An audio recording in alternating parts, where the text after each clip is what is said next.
Olá pessoal, e é dessa forma então que se faz para ter dois WhatsApp no mesmo aparelho no Samsung M54. E para fazer isso, você vai em configurações, recursos avançados, vamos até Dual Mention, clica nele. E aqui no meu caso, pessoal, eu já tenho dois WhatsApp no mesmo aparelho, tá ok? Então, por exemplo, se você quiser um novo WhatsApp, então já tem, né, você tem um WhatsApp baixado no seu aparelho. Se você quiser mais um, você ativa a caixinha como eu ativei aqui, ó. Então, exemplo, vou ativar do Telegram. Ativa ele, ele vai instalar um aplicativo secundário. Clica em instalar e pronto, ó.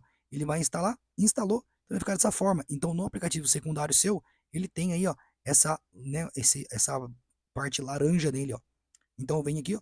Feito isso, pessoal, é só retornar aqui, ó. E agora, no caso aqui, ó, tem dois WhatsApp. Então, tem o WhatsApp primário e tem o WhatsApp secundário, que você pode colocar a segunda conta aí nele. Bom, espero que esse vídeo aí, pessoal, ele tenha te ajudado de alguma forma. E até o próximo vídeo. Tchau, tchau.